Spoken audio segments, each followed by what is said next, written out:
Widianto Arif, Bapak Muhammad Agus Rofiuddin, Komisaris PSI, Pak Muhammad Iqbal, Sekretaris Komisi Pesantren yang katanya baru 5 bulan mulai ada komisi pesantren. Juga yang saya hormati Ketua STIMIK AMIK Bandung, Pak Sumi Mansur, Pak Kiai, juga Ibu Rumtini PSI, Wakil Ketua STIMIK AMIK Bandung, yang juga hadir sudah bersama-sama kita di sini. Bapak-bapak, para kiai sepuh dan para nyai serta para tamu undangan, seluruh hadirin yang dimuliakan Allah Subhanahu wa Ta'ala. Pertama-tama tentu kami sampaikan permohonan maaf yang sebesar-besarnya Bapak dan Ibu sekalian, para hadirin, bahwa mengingat waktu yang bersamaan Bapak Menteri Pertanian ada kegiatan yang bersamaan keliling dari Aceh, Medan, kemarin panen tebu dengan Presiden di Malang, hari ini juga punya kegiatan, dan beliau menugaskan pada saya untuk mewakili beliau pada kesempatan yang sangat berbahagia ini. Merupakan suatu kehormatan bagi saya dapat menyampaikan keynote speech pada forum ini mewakili Bapak Menteri Pertanian dengan topik zonasi, komoditas, dan hilirisasi pertanian, membaca peluang pasar agribisnis nasional untuk pesantren. Bapak Ibu sekalian, topik ini sesungguhnya bukan sekedar membahas sektor pertanian. Topik ini berbicara tentang masa depan ekonomi Indonesia, ketahanan pangan nasional, dan bagaimana pesantren mengambil peran strategis dalam pembangunan bangsa. Bapak dan Ibu hadirin sekalian yang kami hormati, dalam beberapa tahun terakhir ini, dunia menghadapi berbagai krisis secara bersamaan. Krisis pangan, perubahan iklim, gangguan rantai pasok global, konflik geopolitik, hingga ketidakpastian ekonomi telah memberikan pelajaran yang sangat penting buat kita.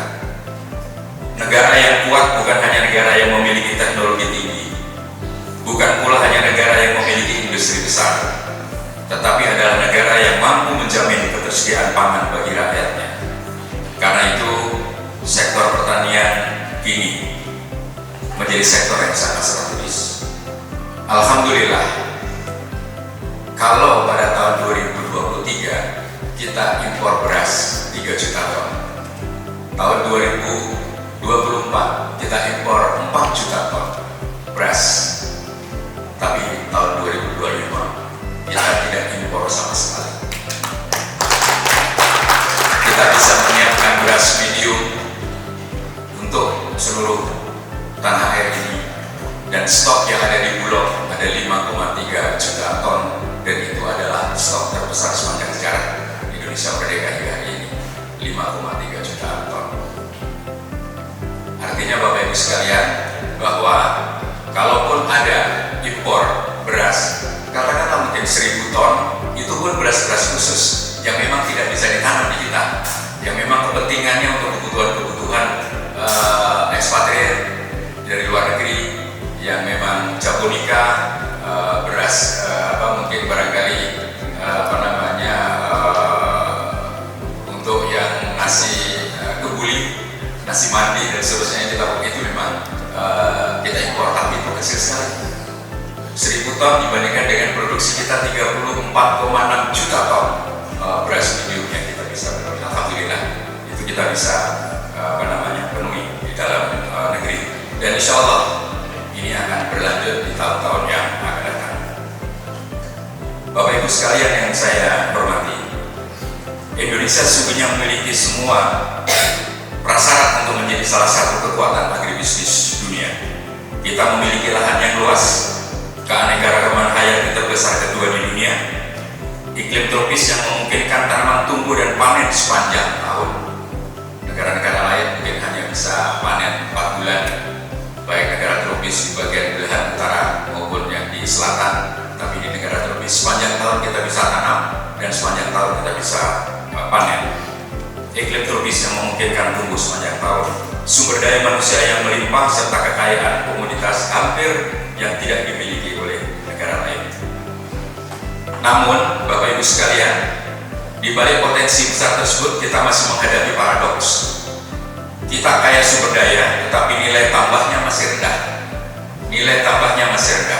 Kita mampu memproduksi komoditas, tapi seringkali kita belum menjadi pemain utama dalam industri pengolahan. CPO yang dihasilkan dari kelapa sawit, crude palm oil, kita adalah terbesar di dunia, tetapi harga masih ditentukan oleh negara lain. Saya kira ini sebuah tantangan yang sangat besar. Kita memiliki petani yang bekerja keras, tetapi kesejahteraan mereka belum meningkat secara signifikan. Paradok inilah yang harus kita jawab bersama. Bapak dan Ibu sekalian, zonasi komoditas membangun pertanian berbasis keunggulan wilayah. Mengapa harus dengan zonasi? Pembangunan tidak lagi dapat dilakukan dengan pendekatan yang seragam. Setiap wilayah memiliki karakter yang berbeda, jenis tanah yang berbeda, curah hujan yang berbeda, dan juga ketinggian yang berbeda, serta budaya masyarakat yang berbeda. Akses pasar pun berbeda. Karena itulah pembangunan pertanian harus berbasis pada zonasi komunitas. Zonasi bukan sekedar membagi wilayah pada sebuah peta, Bapak Ibu sekalian. Zonasi adalah strategi untuk menempatkan komoditas terbaik pada wilayah yang paling sesuai, yang dapat dilihat pada peta kesesuaian lahan untuk komoditas pertanian. Ketika sebuah daerah mengembangkan komoditas yang sesuai dengan karakter ekologinya, maka produktivitas meningkat, biaya produksi menurun, kualitas hasil menjadi lebih baik, dan daya saing pun meningkat. Pendekatan inilah yang harus menjadi fondasi pembangunan agribisnis nasional. Lebih jauh lagi, zonasi memberikan kepastian bagi investasi. Investor mengetahui di mana sentra produksi yang berada. Industri memperoleh jaminan pasokan, petani memperoleh kepastian pasar. Pemerintah lebih mudah membangun infrastruktur yang tepat sasaran. Dengan demikian, zonasi bukan hanya strategi produksi, tetapi juga strategi pembangunan ekonomi wilayah. Hilirisasi meningkatkan nilai tambah.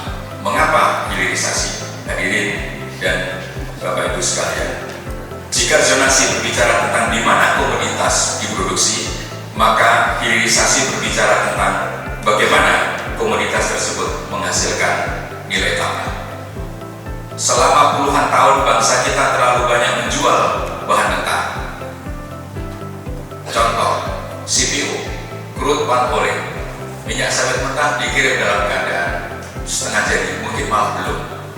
Kelapa juga kita kirim, kita ekspor hanya dalam bentuk butiran-butiran. Tetapi kalau itu diolah, nilai tambahnya ada di dalam negeri dan itu meningkatkan pendapatan petani sangat signifikan. Padahal keuntungan terbesar justru berada pada proses pengolahan. Nilai ekonomi tidak berhenti ketika hasil panen setelah selesai dipetik. Nilai ekonomi justru dimulai ketika panen diolah, dikemas, diberi identitas, dipasarkan, dan mampu menjawab kebutuhan konsumen. Kopi bukan lagi sekedar biji kopi, tetapi adalah pengalaman.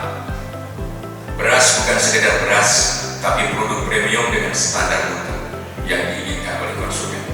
Singkong bukan lagi sekedar bahan pangan, tetapi tepung, makanan sehat, bahkan bahan baku industri. Inilah wajah baru agribisnis modern yang dijual bukan hanya produk, tetapi kualitas, kepercayaan, cerita di balik produk itu, dan keberlanjutan serta inovasi. Peluang pasar agribisnis, Bapak dan Ibu sekalian yang saya hormati. Pasar agribisnis Indonesia sedang mengalami transformasi yang sangat cepat. Masyarakat semakin peduli terhadap keamanan pangan, produk organik, produk halal, produk ramah lingkungan, produk lokal berkualitas. Digitalisasi membuka akses pasar yang sebelumnya sulit dijangkau. Petani kini dapat menjual langsung pada konsumen. Pesantren dapat memiliki toko digital. UMKM desa dapat menjangkau pasar nasional, bahkan internasional. Dengan bonus demografi dan jumlah penduduk yang besar, Bapak Ibu sekalian, Indonesia memiliki merupakan pasar yang sangat potensial. Artinya, peluang usaha agribisnis tidak lagi terbatas pada produksi, tapi mencakup logistik, pengolahan, pengemasan, pemasaran digital, agrowisata, eduwisata, hingga ekonomi kreatif berbasis pertanian. Mengapa pesantren harus terlibat? Bapak Ibu sekalian yang kami muliakan. Pertanyaan penting adalah mengapa pesantren? Jawabannya sederhana, karena pesantren memiliki modal yang tidak dimiliki oleh lembaga lain.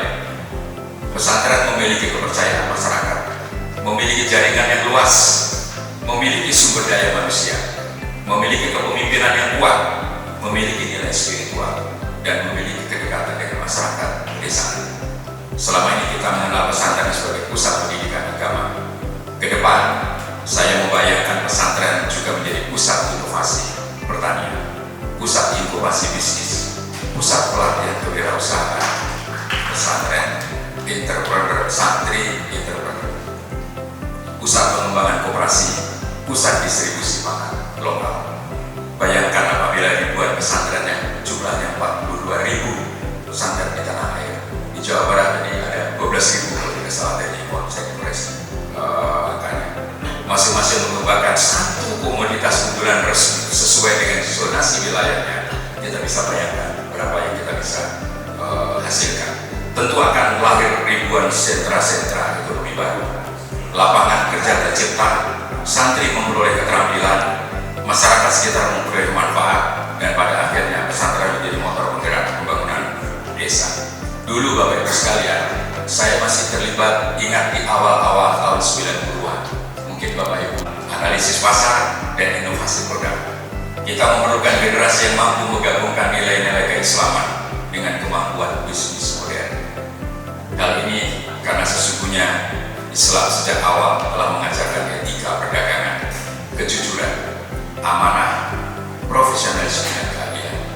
Semua itu merupakan fondasi utama agribisnis yang berkelanjutan. Selanjutnya Bapak Ibu sekalian, kita perlu membangun ekosistem. Keberhasilan tidak mungkin dicapai, diperlukan kolaborasi antara pemerintah, perguruan tinggi, dunia usaha, lembaga keuangan, koperasi, pesantren, dan masyarakat sebagaimana yang kita idam-idamkan pada pertemuan hari ini. Pemerintah menghadirkan kebijakan, akademisi menghadirkan inovasi, industri menghadirkan pasar, perbankan menghadirkan pembiayaan. Di sini juga hadir ada komisaris juga ada dari jasa harja tadi yang ketemu tadi di ruangan holding. Pesantren menghadirkan sumber daya manusia dan nilai-nilai moral. Kolaborasi inilah yang akan mempercepat transformasi ekonomi pertanian Indonesia.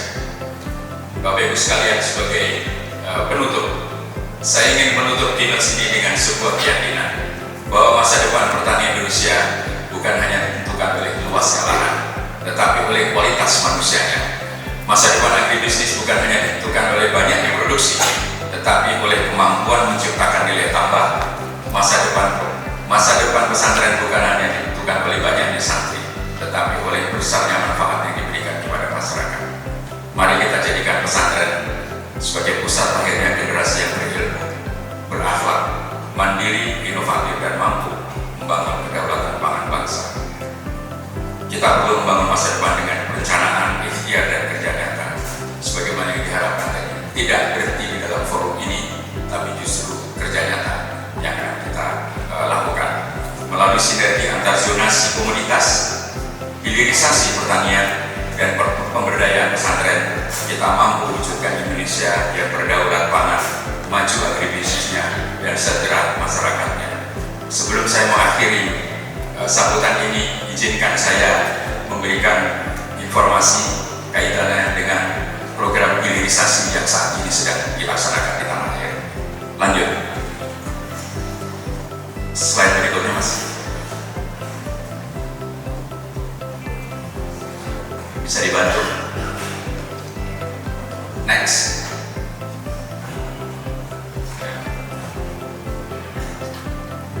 Itu minta next.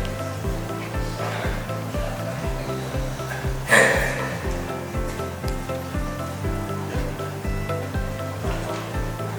Operator minta ini next slide. Bisa slide kedua, slide berikutnya. Terus lanjut.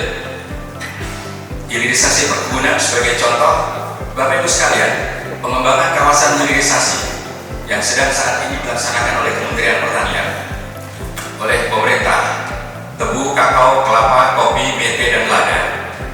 Pemerintah menyiapkan anggaran total sebanyak 9,95 triliun rupiah. Kita siapkan benih sebanyak 6,3 triliun dengan biaya tanam 3,66, dengan estimasi penyerapan tenaga kerja sekitar 1,6 juta, dan prediksi hasil kita bisa lihat di sana sampai 1,38 triliun. Ada tebu 200.000 hektar, kemudian ada kakao, ada kelapa, ada kopi, ada mete, ada lada. Ini program hilirisasi perkebunan, belum lagi program-program yang lain. Lanjut. Berikutnya, ini beberapa pengembangan totalnya di 970.000 hektar. Tebu, kelapa, kakao, kopi ini sedang disemai Bapak Ibu sekalian untuk dijadikan bibit. Lanjut. Ini Bapak Ibu sekalian, data-data komoditi strategis hilirisasi sebagai topik kita hari ini. Sebagai contoh, kelapa dalam di tanah air ini ada sekitar 3.336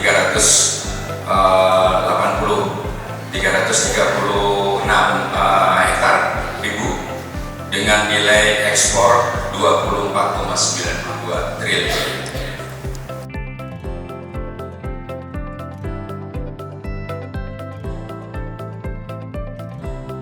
Dari hewan, tapi justru dari kelapa, visio. Dari visio ini pergeseran sekarang, jadi permintaan terhadap visio itu bisa dari mulai butiran kelapa nilainya bisa sampai 100 kali lebih kalau kita lakukan hilirisasi, baik itu dari mulai airnya, dagingnya, tempurung, dan seterusnya. Inilah programnya akan dilakukan ke depan. Lanjut, bisa terus, masih beberapa.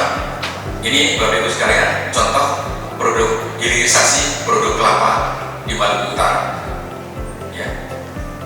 Dari kelapa saja, itu air kelapa saja dikemas 20.000 per botol, itu nilainya bisa sampai 336 triliun rupiah per tahun. Air kelapa yang selama ini terbuang. Ada dari visio, totalnya bisa hampir 1.000 triliun kemampuan untuk kita bisa lakukan hilirisasi di produk kelapa dalam, ya, bukan kelapa sawit tapi kelapa dalam. Terus lanjut, ini sudah kita ekspor coconut milk dan juga air kelapanya. Lanjut, ini pabrik kelapa di Halmahera Utara pada tahun yang lalu. Lanjut, kita sudah kirim ekspor ke China di Oktober 2025. Di Karawang B50, artinya solar 50% dari bahan tambang, dari yang 50% lagi dari kelapa sawit. Nah, ini namanya B50. Lanjut. Bahkan Bapak Ibu sekalian, Institut Teknologi 10 November Surabaya sudah menghasilkan produk bensin dari sawit. Nah, ini ada namanya Benwit, ya. Ini sudah mulai di label di lab, dan ini sudah dihasilkan. Nanti kita akan premium pertalite, kemudian pertamax, itu tentu akan kita 10% sampai 20% akan berasal dari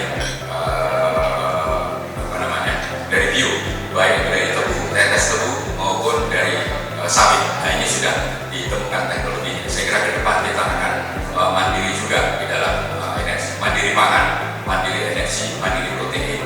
Sekarang tinggal etanol yang kita sedang tumbuhkan. Lanjut, terakhir. Nah, ini Bapak Ibu sekalian, pada Juli 2026 resmi jalan campuran 50% sawit menekan impor solar 4 sampai 5 juta kiloliter. Lanjut. Ini Pak Presiden kemarin di Juli awal, beliau sudah meresmikan meluncurkan B50. Indonesia tidak lagi impor solar lagi mulai 9 Juli pekan yang lalu. Artinya kita ke depan juga kita akan bisa mengajak ini lagi-lagi hilirisasi untuk kita bisa punya mandiri semua tumbuh di negara provinsi kita. Lanjut.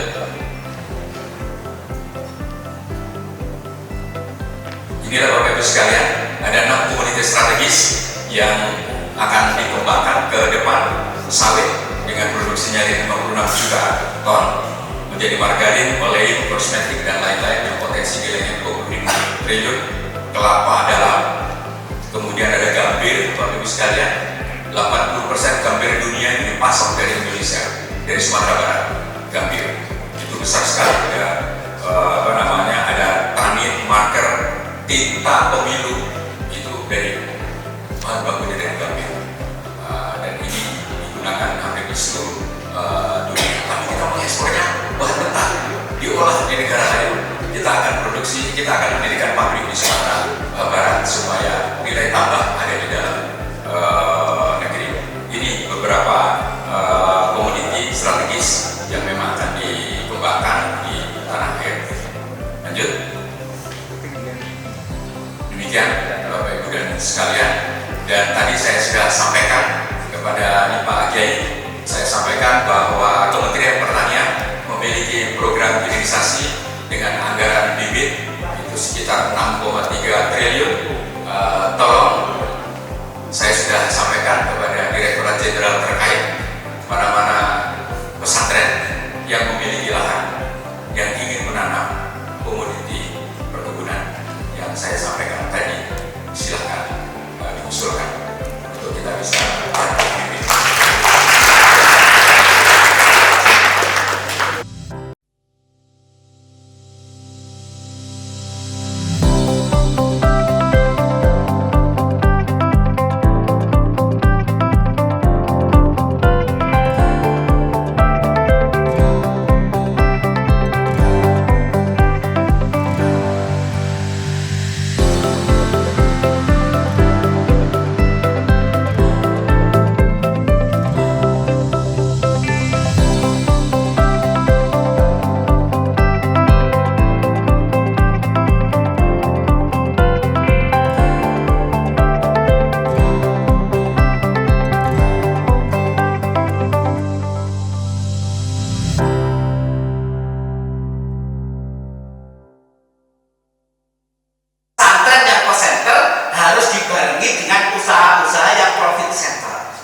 Nah, profit center ini bentuknya adalah usaha-usaha yang menghasilkan, baik itu berupa usaha tadi misalnya bidang pertanian, bidang perdagangan, bidang perbankan, bidang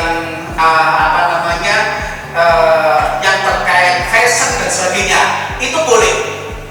Yang penting ketika bikin usaha itu juga berdasarkan studi kelayakan yang memadai. Karena apa? Karena teman-teman pesantren ini, saya juga sering keliling pesantren itu, di Pemda, di Kementerian Agama, di lembaga-lembaga tertentu, program untuk inkubasi bisnis pesantren itu sudah banyak. Bahkan Pemda Jawa Timur dan juga Pemda Jawa Barat itu ada istilahnya OPO, Gus, OPO, one pesantren, one produk. Nah, ini biayanya dikucurkan, tapi tidak dibarengi dengan studi kelayakan yang matang, sehingga gampang sekali program sudah dikucurkan itu, dana dikucurkan itu, kemudian usahanya tidak sustain, tidak jalan. Ini sering terjadi. Oleh karena itu, pesantren yang mau bikin usaha, cari peluangnya itu usaha yang produknya itu dibutuhkan oleh santri, dibutuhkan oleh warga sekitar pesantren. Lah kalau bikin usaha tidak dibutuhkan, ya tidak laku. Mau tidak dibutuhkan produk, nggak laku.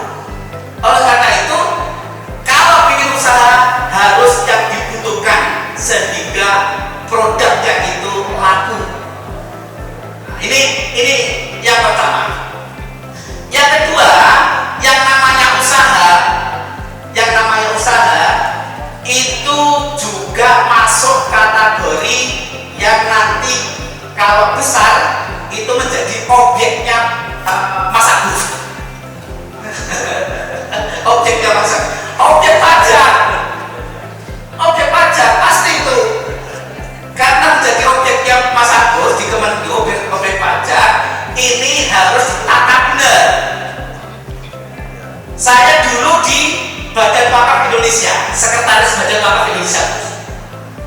Nah, sering diadui, orang adu, ngeluh itu terkait pajak pesantren.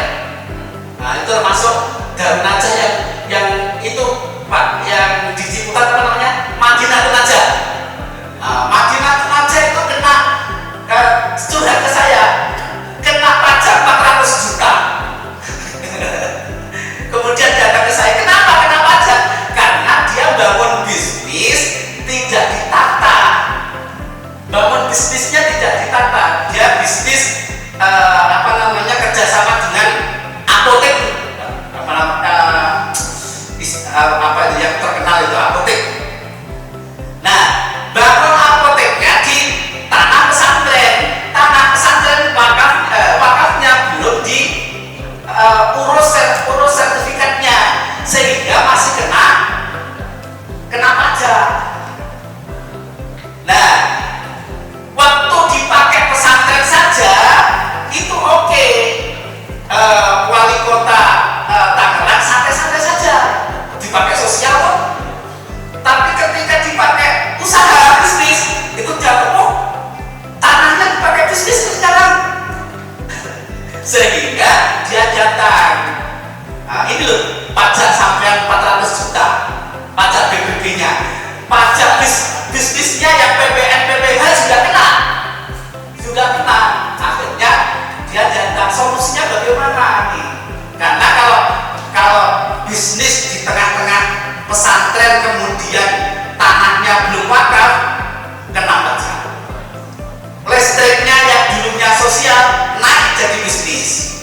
Kalau dia di tengah-tengah kota, airnya pakai PAN, yang dulunya sosial jadi bisnis. Wah, ini yang biasanya membuat mundur para kiai, para pesantren tidak jadi melakukan bisnis. Itu yang kedua, itu perlu hati-hati, ada strategi. Yang ketiga, yang perlu kita lakukan ini adalah bikin ekosistem digital bisnis pesantren. Saya membayangkan ini belum pernah kesampaian, tapi menjadi diskusi kami di P3M. Misalnya ada 40.000 pesantren di Indonesia. Itu kalau yang mempunyai usaha separuhnya saja itu 20.000 misalnya. Itu kalau dikelola, pesantrennya Gus Farid Al-Amin punya produk susu, pesantren di Indramayu punya hasil pertanian, pesantren di Pekalongan punya batik, pesantren di Gresik punya hasil peci, pesantren di mana punya sendal. Itu kalau dikelola dengan baik itu luar biasa. Jadi distribusi produk pesantren tinggal paling aja sama pesantren lain. Pesantrennya Gus Farid butuh batik seragam, telepon pesantren Pekalongan. Butuh beras, telepon Indramayu. Butuh pesantren di Pekalongan, telepon Gus Farid. Itu kalau bisa dikelola itu luar biasa. Sehingga produk pesantren itu tidak perlu disampaikan kepada pemula, langsung aja ke pesantren. Wong pesantren itu kalau cukup mengelola santrinya, misalnya di Najah, santrinya berapa ribu sekarang Pak? 11.000 itu per tahun santri itu misalnya butuh sendal sendal jepit dua sendal jepit, saya dua sendal jepit. Nah, 11.000 kali 2 sendal jepit itu berapa? 22.000 sendal jepit. Itu peluang itu peluang itu. Nah, itu kalau dikelola itu luar biasa. Yang memasok sendal jepitnya pesantren dipakai oleh santri. Nah, itu yang sudah bisa baca peluang kayak gitu itu kalau mau panjenengan mau studi banding itu di Sidogiri. Nah, Sidogiri itu santrinya dikelola, alumninya dikelola, kemudian ekonominya dikelola.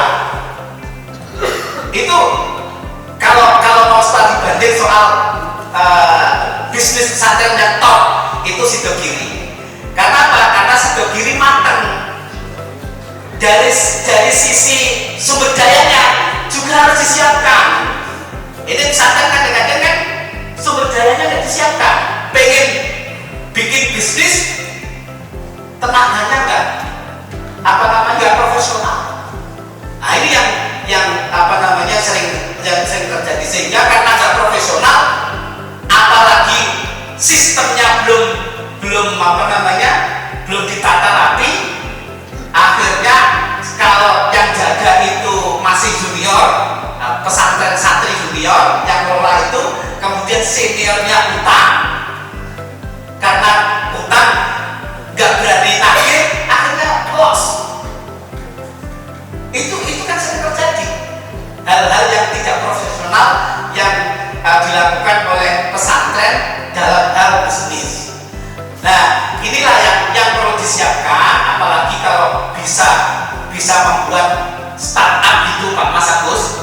Startup produk pesantren digunakan oleh santri itu sendiri atau komunitas alumni pesantren dan sebagainya. Bahkan masyarakat secara umum itu luar biasa. Terus paling akhir maju, paling akhir nggak jalan ya. Naik dikit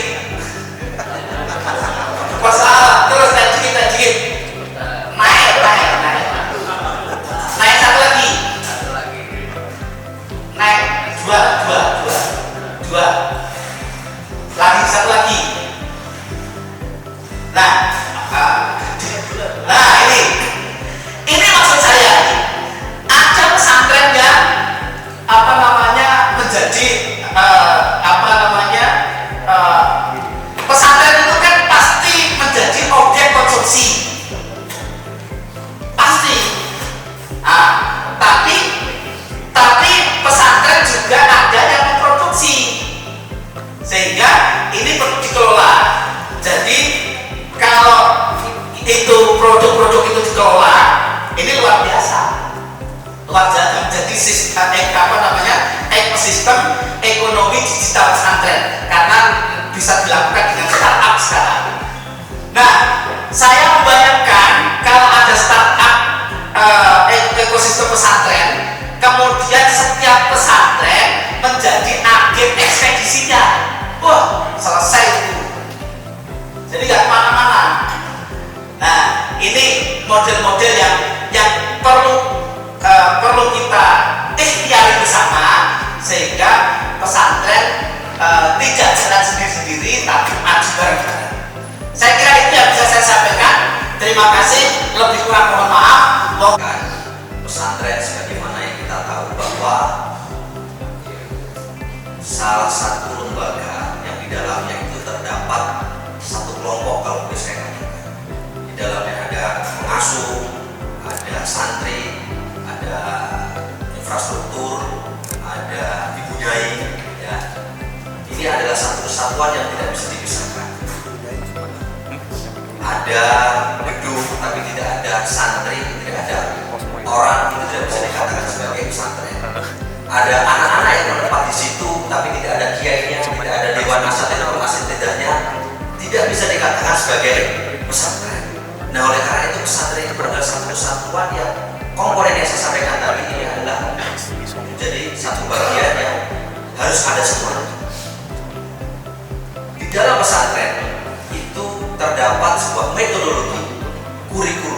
yang dibangun oleh struktur kepengurusan pesantren tersebut, mulai dari metodologi, mohon maaf, kalau di zaman dulu itu metodologi salah misalkan, ya kan?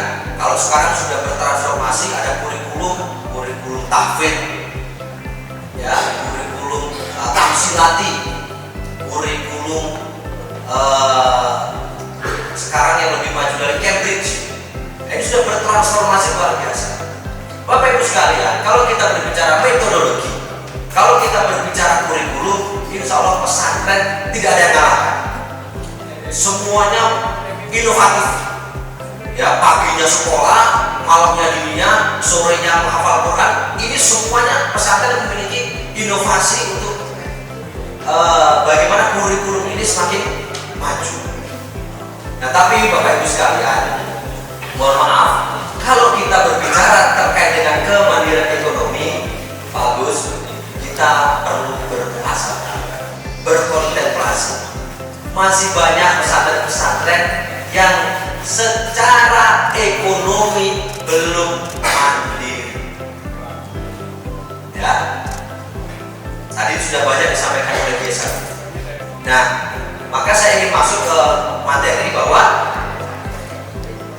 definisi ekonomi pesantren itu adalah sederhana. Bagaimana tata kelola keuangan dan sumber daya manusia itu dikelola secara mandiri oleh fundamennya ini. Nah, kemudian apa urgensi ekonomi pesantren ini? Urgensinya adalah bagaimana yang pertama, mungkin slide-nya bisa ditampilkan ya. Urgensinya adalah yang pertama tentu mengurangi ketergantungan pesantren dengan kemandirian ekonomi sehingga dapat mengurangi kebergantungan. Pembangunan infrastrukturnya, pembelian lahan tidak bergantung terhadap pihak-pihak dari luar, karena mempunyai safety money untuk membeli dan membangun infrastruktur yang dibutuhkan oleh saya. Itu yang pertama. Urgensi yang kedua, kalau pesantren ini mandiri adalah bagaimana bisa menunjang operasional, ya kan? Menunjang operasional. Nah, menunjang operasional ini tentu sebagaimana yang kita tahu bahwa pesantren memiliki high cost, costnya sangat tinggi. Ada listrik yang harus dibayar, ada guru, dewan guru yang harus digaji tiap bulan dan kita sejahterakan, ya.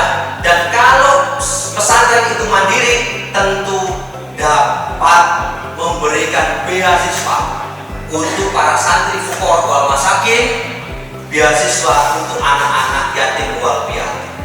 Nah, ini kita yang punya dalilnya apa, Pak? Fa'amaman atau watako wasodako bil husna, ya kan? Kalau kita diutus untuk sodako kebaikan, maka ya kita harus berdikari, harus berdaya. Bagaimana kita akan mengamalkan dalil itu kalau kita tidak kemandiri secara ekonomi, Bapak Ibu sekalian? Itu yang kedua.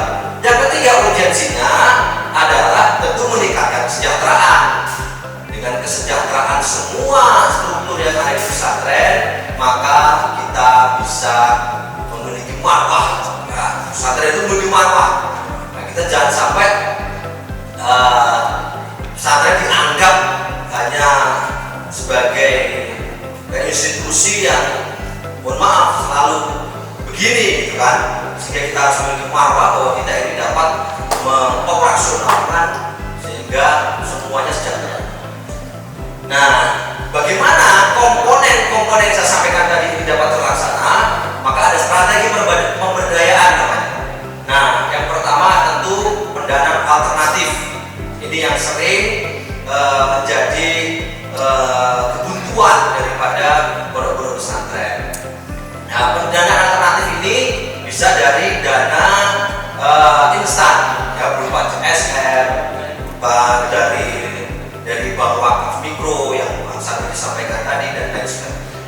Nah, kedua yaitu mengenai pelatihan keterampilan. Sepakat saya dengan Kecar ini, keterampilan ini harus diolah, harus ditumbuhkan. Karena apa? Ada modal, tidak ada keterampilan, maka zero. Ada keterampilan, tidak ada modal juga zero. Maka mitigasi yang pertama untuk membangun sebuah bisnis adalah bagaimana kita produksi, bagaimana hulunya, bagaimana hilirnya. Ini semua kita harus mampu memitigasi dari awal. Nah gitu. Nah, terus kemudian contoh-contoh usaha yang mungkin Bapak Ibu sekalian sudah aplikasikan di pesantren-pesantren, yaitu yang pertama adalah ada koperasi, misalkan ada pertanian, ada perikanan, ada podcast ya, ada jadi YouTuber dan sebagainya. Nah, saya ingin berbicara terkait dengan koperasi. Koperasi Bapak Ibu sekalian, koperasi itu kalau di tempat kami Bapak, koperasi di tempat kami itu omsetnya satu bulan itu tidak kurang dari 500 juta. Kenapa demikian Bapak Ibu sekalian? Karena kita buat kapitalisasi pasar. Di dalam kan ada santri Pak, yang ngatur kita, ya kan?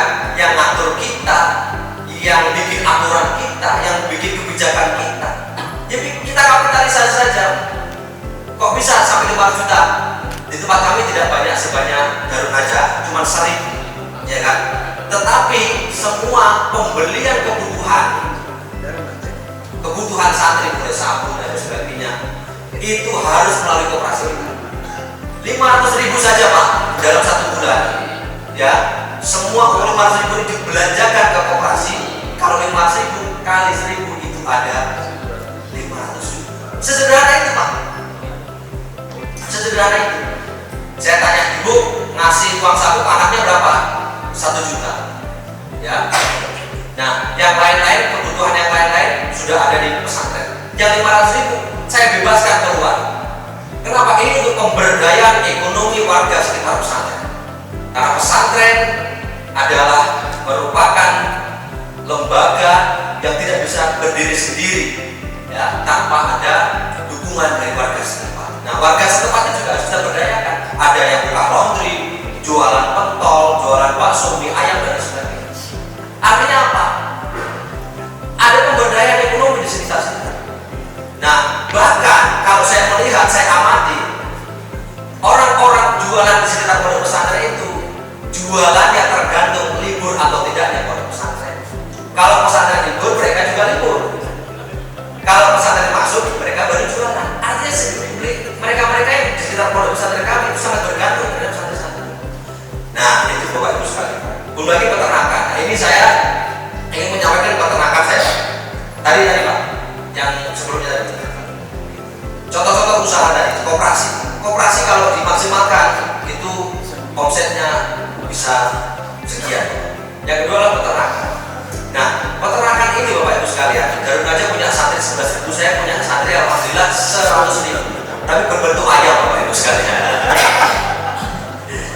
Nah, peternakan ini seringkali dilakukan oleh para pondok pesantren sebagai ladang bisnis dari pondok pesantren, memanfaatkan tanah lahan yang ada di sekitar pondok pesantren. Nah, selain pertanian, ini saya langsung saja ke studi kasus di tempat kami. Selain ada ayam tadi, ada sapi perah, ada sapi pedaging, ada kambing, ada UMKM tahu tempe, ada koperasi tadi, ada susu perah, susu sapi yang kita produksi sendiri. Alhamdulillah Bapak Ibu sekalian, susu sapi yang kita produksi sendiri, Pak Madu sudah ke sana. 1 minggunya itu kita menjual tidak kurang dari 10.000 botol. 10.000. Siapa yang beli ya? Alhamdulillah ada MBG itu, kita jadi terbantu Pak, terus terang saja Pak. Jadi kita produksi sendiri susu, kita perah sendiri susu, ya kan? Kemudian kita produksi, kita olah jadi rasa-rasa, kemudian kita jual ke MBG. 1 minggu tidak kurang dari 10.000 botol susu. Satu susunya 3.000 kali 10.000 ada 120 juta dalam 1 minggu omset kita. yayasan Al-Amin. Jadi artinya apa? Kita sebenarnya banyak potensi-potensi yang kita miliki. Ya, kalau kita berbicara tarik di awal tadi, bagaimana pengelola keuangan serta sumber daya manusia dalam hal ini santri, semuanya saya melibatkan teman-teman santri sekalian.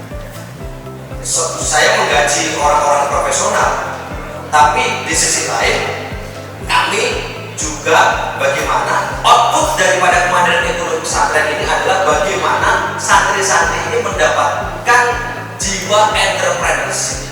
Nah, itu output.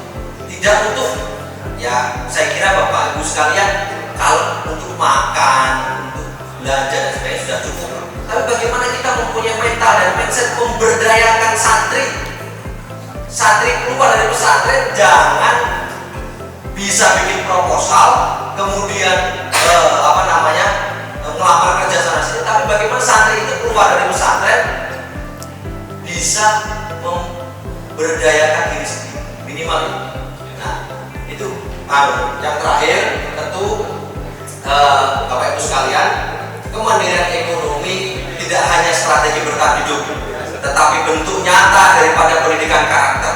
Santri harus menjadi orang yang memberi dan berusaha.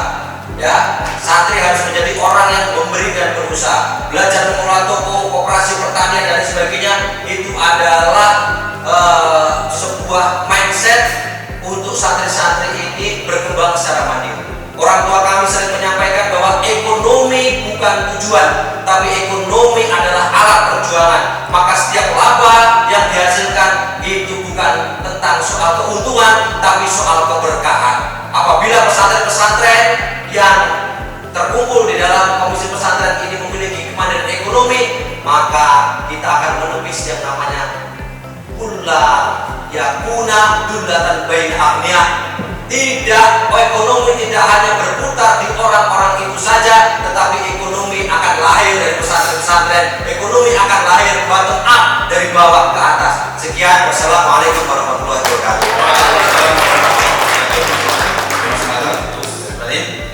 Langsung mungkin Pak Agus, karena waktunya terbatas, silakan Pak.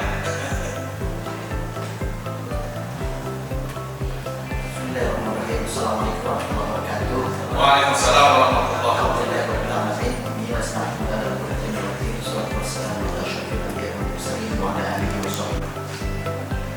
Pertama adalah APBN yang mungkin 5 tahun terakhir itu menjadi andalan utama. Nah, yang sekarang oleh Pak Menteri Keuangan, Bapak Ibu sekalian, itu diharapkan bisnis, stakeholder bisnis, pelaku usaha. Ini juga uangnya besar. Kalau kita bicara kue yang besar di negara kita itu dipegang hanya 5% Bapak Ibu sekalian. Nah, ini beda kita, ya. Dan itulah yang diharapkan oleh Bapak Menteri Keuangan, Bapak Ibu sekalian. Mungkin sebelum saya lanjutkan nanti, mohon izin Bapak Ibu sekalian, kalau tadi saya sebutkan sebagai komisaris BSI itu sebetulnya penugasan, tapi yang utama sebetulnya saya dari Kementerian Keuangan. Jadi makanya tadi saya sampaikan APBN kita itu 3.600 triliun Bapak Ibu, besar. Buat pesantren tadi Pak Mahdum sudah menyampaikan ada beasiswa santri besar. Nah, kemudian kue belanja kita juga besar Bapak Ibu, ya. Nah, itulah yang sebetulnya yang kita pikirkan gimana nih ke depan. Ya, tadi sudah sampaikan Yayasan Gus Farid gitu kan, ya. Itu bisa nge-link dengan pesantren, khususnya terkait dengan kajian dan pelatihan untuk sustainability, keberlanjutannya. Jadi nggak cuma ketika pesantren butuh ada APBN atau ada pemerintah dan lembaga memberi, ya, hanya memberi. Harusnya sebetulnya pemerintah ikut di situ, ya, dalam proses pembinaan sampai naik kelas begitu. Nah, Bapak Ibu sekalian, yang kedua adalah bisnis. Ini juga kuenya besar, Bapak Ibu sekalian, ya. Kuenya besar di sini. Jadi samping pemerintah tadi bisnis. Nah, saya ini menyampaikan pengalaman saya sebelum nanti di slide berikutnya. Ada dari saat ini mungkin poin penting yang saya ingin sampaikan, pelajaran dari Jerman. Ya, pelajaran dari Jerman. Ya. Bagaimana ekonomi Islam atau ekonomi syariah dari label menuju dampak nyata bagi masyarakat. Yang pertama, kalau kita lihat pelajaran dari Jerman, itu dana masyarakat kembali membiayai ekonomi lokal. Contoh tadi Gus Farid menyampaikan Sidoguri atau Nisanti, ya. Kemudian Darun Najah, itu kan dari masyarakat kembali ke masyarakat. Nah itu esensi Bapak Ibu. Di Jerman nggak ada nama syariah, tapi prinsip-prinsipnya sudah sesuai dengan syariah. Yang kedua, fokus pada pembiayaan sektor produktif dan UMKM. Karena Bapak Ibu, ekonomi negara kita itu sekarang sektor informal menopang sangat kuat. Kalau kita nggak ada sektor informal, mungkin sangat rentan negara kita ini Bapak Ibu. Sektor informal yang kuat inilah yang sekarang dikerubuti hampir semua kementerian lembaga punya porsi untuk mengelola sektor informal UMKM. Nah kemudian, ini hubungan jangka panjang antara bank dan komunitas. Tadi Desa Medi juga menyampaikan itu, di samping pemerintah, bank dan komunitas. Bank kalau ke individu, Bapak Ibu nggak sistem, tapi kalau ke komunitas sebagai garansi yang mereka sudah sehari-hari membina, kayak tadi pesantren contohnya, itu sudah dijamin. Baik santrinya, lingkungan pesantrennya, masyarakatnya, ini kuat. Ini yang kami Bapak Ibu bicara Prof. Jai, saya dengungkan ke BSI. Jadi jangan hanya di sektor wholesale saja, meskipun kalau BSI saat ini nggak lebih 27%. Jadi 72% lebih itu ke sektor konsumer dan retail, itu udah 70% lebih di BSI. Tapi kami ingin ke depan itu lebih kuat lagi, ya, portofolio untuk sektor UMKM ini. Nah, Bapak Ibu sekalian, jadi tadi hubungan jangka panjang antara bank dan komunitas. Kemudian kami ingin berdoa yang paling bawah, pesan strategisnya. Bagaimana ke depan syariah compliant itu bergeser ke syariah impact, ya. Jadi dampak dari sistem ekonomi Islam syariah ini itu memberikan dampak. Contohnya bank syariah sudah banyak, ada BSI, ada Bank Syariah Nasional, yang sehari ini kalau literasinya sudah 40%, tapi inklusinya baru 13% dan 4%, masih kecil. Nah kita harus besarkan sama-sama dan harus berdampak kepada masyarakat luas, Bapak Ibu sekalian. Nah, masuk ke slide yang kedua, belajar dari Vietnam. Ini pengalaman saya langsung ke Vietnam, Bapak Ibu. Karena tadi Prof. Mat Syukur ya sudah menyampaikan program Kementerian hilirisasi sudah sedemikian besar banyak, ya. Namun kalau saat saya tadi dari Darun Najah masih belum ngeling dengan kuat, tentunya kalau di Al-Amin sebagian mungkin sudah, tapi juga mungkin masih banyak yang masih belum, Bapak Ibu sekalian. Nah ini PR kita ke depan, di mana? Nah, saya lihat di Vietnam, saya langsung alami. Waktu itu saya ikut pameran teknologi dari World Customer Organization. Bapak Ibu, saya mungkin nanti ngeling dengan Steaming Amik, Bu Rutini, ya, jurusannya juga luar biasa. Saya lihat, ya itu sudah jurusan masa depan. AI, Internet of Things, gitu kan, kemudian geospasial itu sekarang yang lagi dibutuhkan dan lagi in, ya. Nanti kita akan beli ke sana. Nah, Bapak dan Ibu sekalian, di Vietnam itu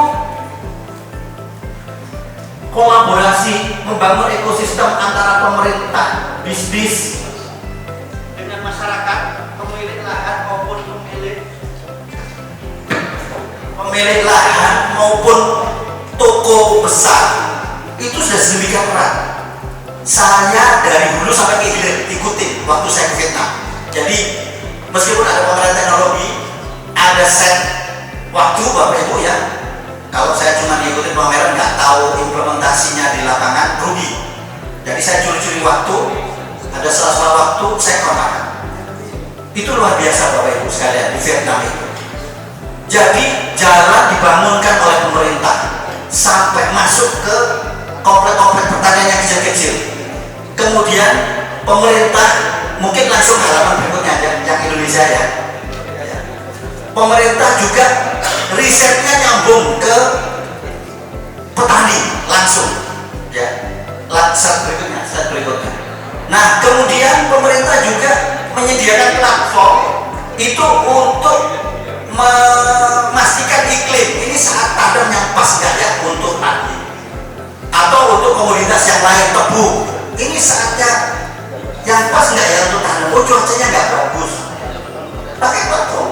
Bahkan pemerintah memfasilitasi platform itu untuk ke koperasi yang mengepak gitu ya. Jadi nyediain jalan, kemudian petani yang punya tanah nggak gede-gede gitu kan, kemudian ngepak koperasi, kemudian sampai ke pasar grosirnya itu mereka kontrak langsung Bapak Ibu 3 tahun. Kalau nggak kontrak, petani nggak tanam. Nah, inilah yang perlu dibutuhkan Bapak Ibu. Nah, kemudian penyuluh juga Bapak Ibu ya. Kalau kita lihat penyuluh kita hendaknya penilaiannya itu berdasarkan impact harusnya. Jadi nggak cuma sekedar activity dia nyuluh selesai putus. Kayak tadi Pak Sarmidi bilang harusnya inkubasi didampingi. Nah, penyuluh itu harus didampingi sampai selesai, bahkan sampai kalau dia bisa ekspor, sampai masuk ke market, supermarket begitu. Nah, di Vietnam itu sudah terjadi kayak gitu Bapak Ibu. Saya menyaksikan sendiri dari mulai petaninya, ketika nyiram dia pakai teknologi juga, ketika nyebar bibit pakai drone, saya langsung lihat buah pepaya Bapak Ibu cuma segini, buahnya sampai ke bawah. Itu kan riset Bapak Ibu. Riset yang dilakukan siapa? Pemerintah. Tapi hasilnya nyambung ke petani. Begitu. Kemudian ketika dia udah berbuah, pemerintah juga membantu yang nyambungin ke koperasi. Itu kalau kita lihat ya, kalau ke depan koperasi merah putih ini udah jalan Bapak Ibu ya, dia harus memfasilitasi itu.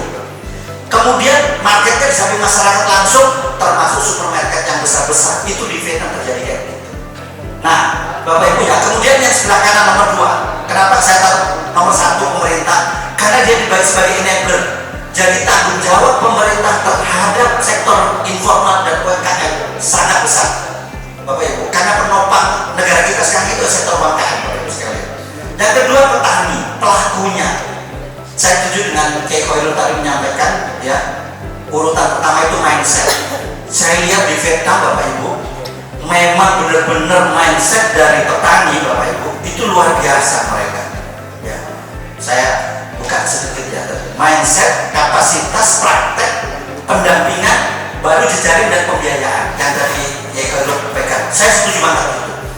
Bagaimana petani di Vietnam, saya melihat sendiri Bapak Ibu, kolaborasi antar tempat. Kalau tadi Kiai Sarmidi menyampaikan kalau pesantren sini punya kelebihan batik, pesantren sini punya kelebihan susu, pesantren ini kalau difasilitasi platform sebagaimana yang saya cerita di Vietnam Bapak Ibu, dahsyat sebetulnya kita ini Bapak Ibu ya.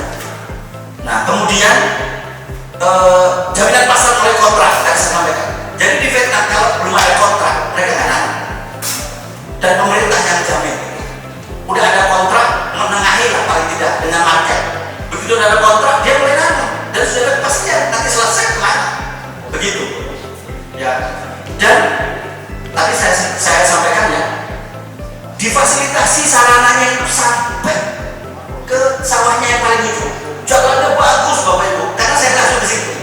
Jalannya bagus dan pemerintah punya peran yang sangat signifikan di situ. Kemudian yang ketiga, ya Bapak Ibu sebut sekilas saja yang petani. Kemudian yang ketiga adalah pembiayaan dan asuransi. Nah ini Ibu, pembiayaan dan asuransi ini penting Bapak Ibu ya, penting. Tapi setelah tadi pemerintah memfasilitasi, ada ekosistem platform yang mengkolaborasikan, menuntun petani, mengarahkan petani, mempertemukan dengan pasar. Yang kedua tadi petaninya juga tentunya, yang kapasitasnya, aksesnya, ya, kemudian cuaca, ya, jaminan pasar dan sebagainya, baru pembiayaan. Pembiayaan Bapak Ibu nomor 3. Kenapa? Karena kalau mindset petani, pemerintah tidak memfasilitasi, pembiayaan itu nggak akan jalan, keberlangsungannya nggak akan lama. Begitu ini ya selesai Bapak Ibu. Tentunya ada asuransi di situ diperlukan, karena kalau ada risiko asuransinya yang berperan. Nah, yang keempat Bapak Ibu, tentunya platform pertanian nasional 1 data. Ini penting Bapak Ibu ya. Kementerian Pertanian harus neliti, karena dia akan mengorkestrasi seluruh potensi pertanian kita, hilirisasi ya Bapak Ibu ya. itu mulai dari hulu sampai hilir. Dan pemerintah dalam hal ini netral, karena dia nggak punya bisnis. Ya, dia harus memakmurkan masyarakatnya, memakmurkan objeknya. Nah, yang keempat digitalisasi accessibility, Bapak Ibu. Nah ini di Vietnam itu pemerintah memfasilitasi banget digitalisasi dan accessibility. Tentunya petani juga demikian. Mau nyiram, Bapak Ibu, saya lihat sendiri di Vietnam. Kalau mau nyiram waktunya jam berapa? Dia cek, udah nyiram sendiri. Jadi dia bisa dari jarak jauh dikendalikannya itu. Panen juga begitu, saya lihat bagaimana mesinnya itu ngambil sendiri gitu. Nah ini kan tentunya tadi di burung tinggi ya, di perguruan tinggi di sini jurusannya udah tepat. Dan yang terakhir pasar dan master, ini harus nyambung. Dan yang tengah paling penting Bapak Ibu, kita kawal bersama Bapak Ibu. Ya. Di daun aja karena kebetulan yang paling kota letaknya di Jakarta Selatan, Jaksel, yang paling dekat dengan istana. Jadi paling sering kedatangan tamu-tamu dari luar negeri. Terakhir itu juga di Slex. Jadi nggak hanya dari Timur Tengah. Ini sudah dari 61 Pak, dari 2026. Jadi langsung saya next. Jadi sudah generasi ketiga, saya ini cucu. Jadi terakhir sudah kita wakafkan ulang. Pak Yusuf Kala hadir, ini sudah terakhir juga next. Ini dari zaman dahulu kala, seumuran saya lebih lagi dari tahun 76 Pak Imam Zainasi sudah di sana sejak lama gitu ya. Artinya ini pesantren dulu bukan di kota, karena 76 itu masih di Tangerang. 78 masuk ke Jakarta karena ada program unggulan next. Ya, yang terakhir 2004 itu ada Grand Chef datang ke kita dari barat Pak, dari juga next lagi kita tamu sekedar biar punya ini gambar next. Ya, dari Saudi juga, dari Al-Azhar juga, bahkan dari next juga, dari negara-negara non muslim. Next yang terakhir ada Tony Blair datang, ada Tony Blinken juga datang ke sini. Ini ngapain mereka ke sini? Pertanyaan. Mereka itu tertarik dengan pesantren. Jadi mereka melihat Indonesia secara utuh. Ini Indonesia katanya. Kenapa? Karena Indonesia ini negara mayoritas muslim yang wajahnya itu teduh, damai. Kalau mereka melihat Islam di negara-negara Timur Tengah, isinya perang terus, itu udah damai perang lagi, damai perang lagi, damai perang lagi, udah habis. Mereka melihat ada satu negara di ujung sana, penduduknya besar, terbesar, dan mayoritas muslim, dan damai. Penasaran mereka, datang bukan dari timur, bukan dari barat, semuanya datang. Mereka ingin melihat Indonesia. Ini kok bisa melahirkan Indonesia damai, ekonominya besar, penduduknya banyak. Yang dilihat pendidikannya, yang dicari pendidikannya. Dicari pendidikannya, ternyata nemu jawabannya, katanya. Yang menyatukan adalah pondok pesantren. Pondok pesantren. Yang sekarang jumlahnya 42 ribu, luar biasa. Saking banyaknya pesantren, sekarang kita nggak kebagian satu. Kayaknya turun, ya rasain semuanya, kayaknya turun, gitu, pusing gitu. Banyak kiai datang, kita Pak ini gimana Pak? Santri kita kurang. Terus kalau santri mau kurang gimana? Sama darul aja juga kurang santri aja. Jadi besok gimana caranya dakwanya itu sekarang bukan hanya sekedar nunggu santri datang. Gimana tiap jengkal lahan wakaf kita itu kita manfaatkan. Karena prinsipnya bermanfaatan. Gak bisa ada santrinya, ya tanam aja pakai jengkol, pakai tanam pakai pohon ini, pakai sawi, pakai ini segala macam. Maka mereka tertarik dengan pesantren itu. Apalagi melihat pondok pesantren itu ternyata memiliki karakter-karakter yang, nah ini yang menarik, yang sama dengan pendidikan-pendidikan tertua di dunia, yang paling terkenal. Yang paling tua pendidikan apa? Nggak jauh-jauh. Kalau di Mesir ada sini atau Mesir? Al-Azhar, Qawariyah, yang masih berjaya sampai sekarang berpengaruh Oxford.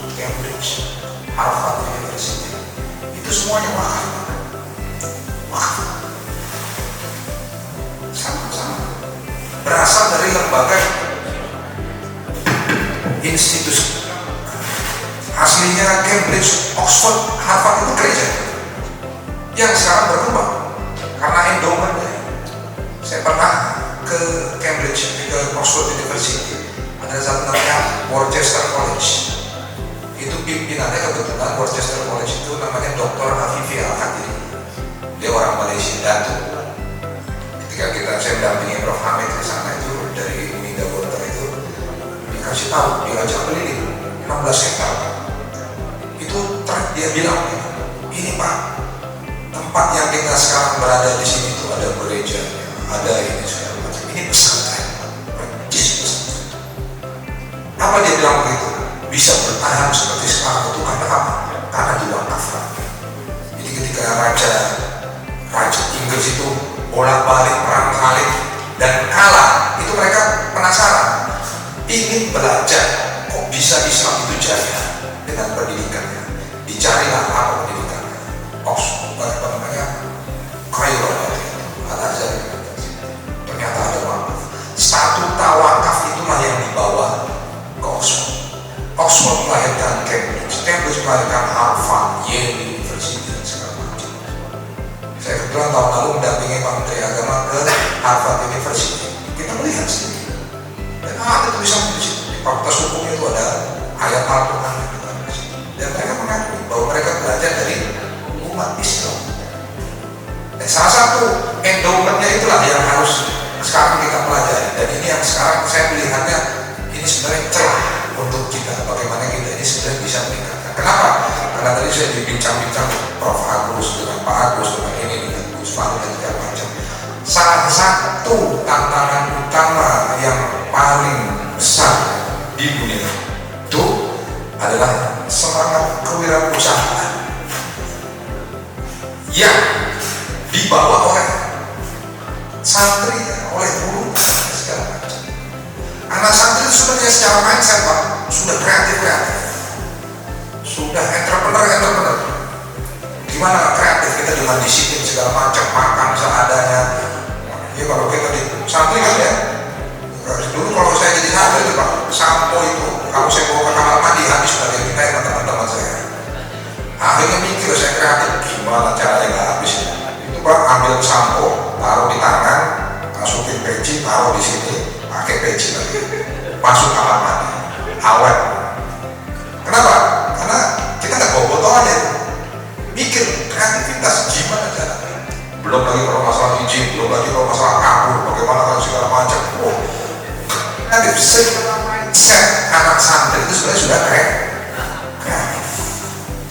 Secara karakter, ini nanti akan saya tunjukkan. Dan sekarang Darul Harja ini wakafnya sekarang sudah 1.200 hektar. Alhamdulillah. Hanya dulu awalnya 700 meter, 700 meter digusur, dapat 7 hektar, dapat ini berkembang. Dan mayoritas ini sekarang pembelian. Hasil dari wakaf produktif kita ditambah lagi. Next, slide selanjutnya. Dan kita miliki 270 unit usaha. 270 unit usaha. Nah ini grand sistem pesantren. Next, coba next. Ini karena biar sebagai orang next. Nah, asalnya dari mana kemandirian itu? Karena ruh kreativitas itu berasal dari panca jiwa. Salah satunya adalah jiwa kemandirian. Nah, yang mandiri ini bukan hanya santrinya, gurunya mandiri, lembaganya pun harus mandiri. Gimana saya mau mendidik santri untuk mandiri kalau lembaga nggak mandiri? Kemana-mana minta bawa proposal, bergantung kepada orang lain, independen ya nggak ada. Kemandirian itu penting, super. Kenapa? Bapak tahu ceritanya Donald Trump berantem sama Harvard University. Satu-satunya universitas yang mampu mengatakan tidak kepada Donald Trump itu Harvard University, Yale University. Ini belum apa ya? 2 tahun lalu lagi swasta. Kenapa kok bisa begitu? Karena tadi, karena endowmentnya dia udah kaya. Kalau mau ngatur silakan cek, kamu ngatur. Jadi kekayaan itu, kemandirian itu melahirkan sikap independen dalam bersikap, sehingga kami bisa menentukan, nih saya mau begini. Dan alhamdulillah pemerintah sudah merespon itu. Kita undang-undang pesantren ya 2018 itu kebetulan saya termasuk legal drafternya, ikut berjuang dengan Prof. Amal Gontor itu bagaimana menggolongkan itu dengan PKB dengan segala macam. Dan semangatnya undang-undang itu semangat mengapresiasi dan mengafirmasi. Dulu Pak, saya terus terang saya alumni Gontor, ijazah saya nggak diambil. Ijazah saya lulus tahun 96 itu nggak diakui. Mau masuk UGM nggak bisa. Saya harus beli ijazah. Maka ijazah yang saya pakai masuk UGM itu Fakultas Hukum itu ijazahnya man satu pondok. Karena ijazah pondoknya gak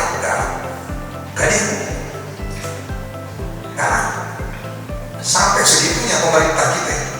Baru 2018 semuanya diakui, termasuk pesantren Babon, Lirboyo, Sidogiri yang punya sistem masing-masing, termasuk Pacitan, Langitan, segala macam.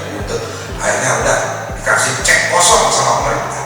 Nih saya kasih afirmasi. Kenapa? Setelah 70 tahun, 80 tahun diakui bahwa pemerintah pesantren itu telah berjasa begitu banyak. Dan itu hadiah untuk kita. Tinggal kita ini bisa apa enggak memanfaatkannya. Bukan dengan begini harusnya, tapi dengan begini tangannya. Sorry berhubungan gitu ya. Nih saya punya program. Harusnya begitu. Nah program itu nggak bisa kita jalankan kalau kita nggak punya SDM. Nah itu yang paling berat. Itulah kenapa Darul Nadia ini saking pusingnya Pak pengembangan bidang usaha yang 270 itu segala macam itu sebenarnya nggak banyak Pak, 270 itu uangnya nggak banyak, tapi ada portofolionya. Santri organisasi dia punya unit usaha. Next coba bisa dilihat. Next. Nah ini next lagi. Ya, dan ya, ada setiap level lembaga, ada level santri, ada level universitas dia punya, yayasan dia ada, kampus dia punya. Ini masing-masing. Nggak boleh bersinggungan satu sama lain. Karena yang yayasan nanti dia nature-nya beda lagi dengan santri. Next coba. Saya kasih lihat ini ada 54 jenis usaha, 8 sektor, ada apa itu, ada FAB, ada jasa, ada ini segala macam, travel, ada sawit juga kita punya 700 hektar sawit, ada kelapa, ada produksi macam-macam. Next. Nah ini alhamdulillah ini bisa mensubsidi 33%. Ini terakhir datanya. Sehingga operasional pondok itu bisa ditopang oleh unit usaha, termasuk pesantren Pak. Pesantren itu sampai sekarang masih kita subsidi. Universitas ini kita dapat izin 2022 sampai sekarang masih kita subsidi Pak. Yang subsidi pesantren, cabang-cabang itu saya suruh kumpulin duit tiap bulan berapa? Kamu segini kumpulin, kasih universitas. Protes Pak, pimpinan cabangnya, mau gimana orang dia asetnya punya kita semua, kumpulkan semuanya. Kita bergerak bersama. Kenapa? Karena universitas ini penting. Universitas ini perwujudan selanjutnya cita-cita besar kita. Kenapa? Karena kita membangun SDM dari situ. Tadi yang disampaikan oleh riset dari situ.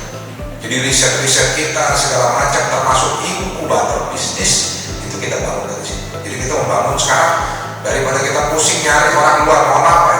Orang luar itu kalau sudah sukses di luar mau masuk pesantren mereka bingung, Pak, saya mau dibayar berapa? Orang kalau sudah profesional masuk ke pesantren itu mereka pasti pragmatis, Pak, saya nggak bisa hidup kalau di sini. Maka mau nggak mau kami harus mengkader itu sendiri. Cari yang mentalnya sudah santri, jiwanya sudah santri, kreativitas sudah ada, entrepreneurship sudah ada, tinggal ditambah ilmu bisnisnya, ilmu bisnis plan, cari modal dari mana, cari hitung-hitungan yang akuntansi bisnisnya dan segala macam itu kita lakukan sekarang. Next, ini nggak banyak lah. Next ya.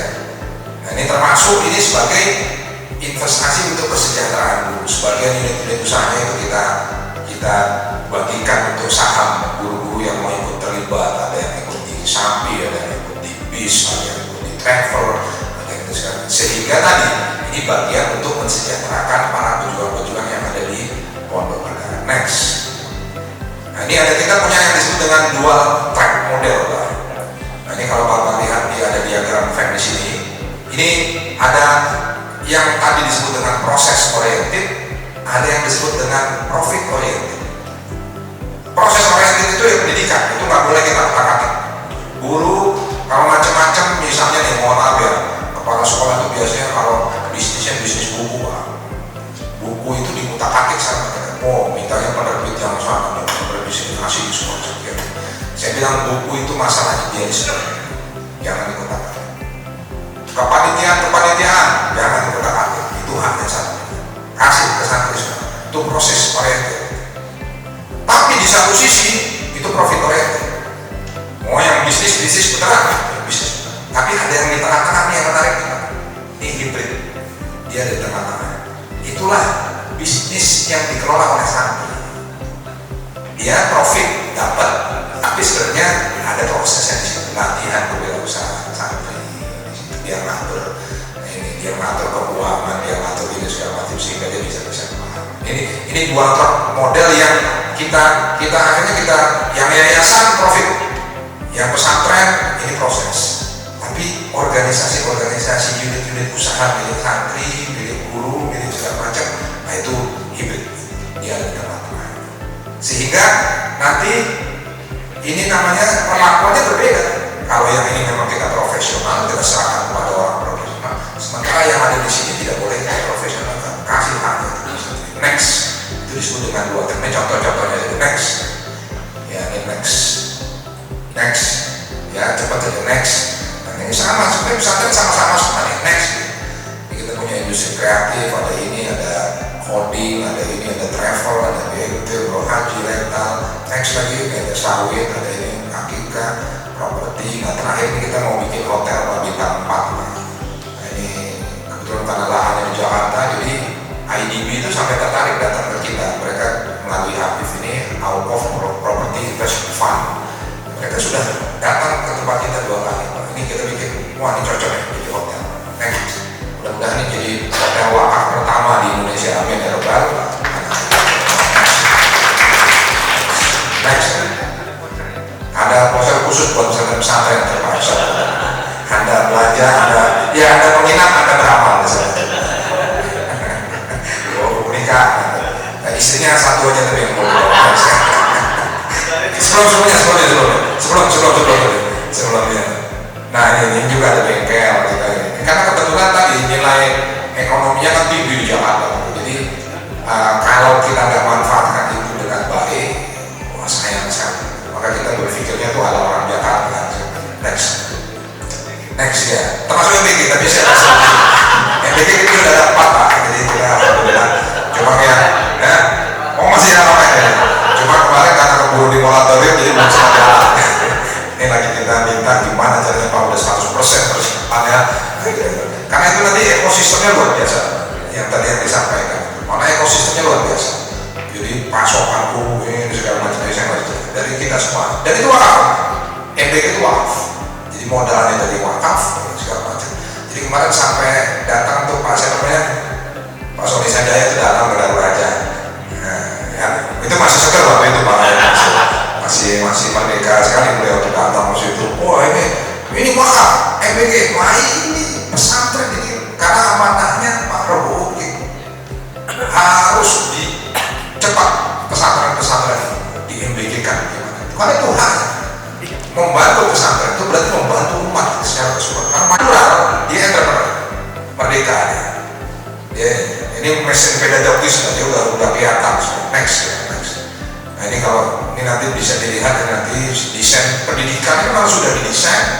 Dia menjadi sosial entrepreneur, manusia merdeka yang tadi memang berpikir sistem, dia menggerakkan sistem, dia mereplikasi secara strategis lembaga-lembaga. Kemarin kami baru kumpul Pak Gontor itu alumni Gontor.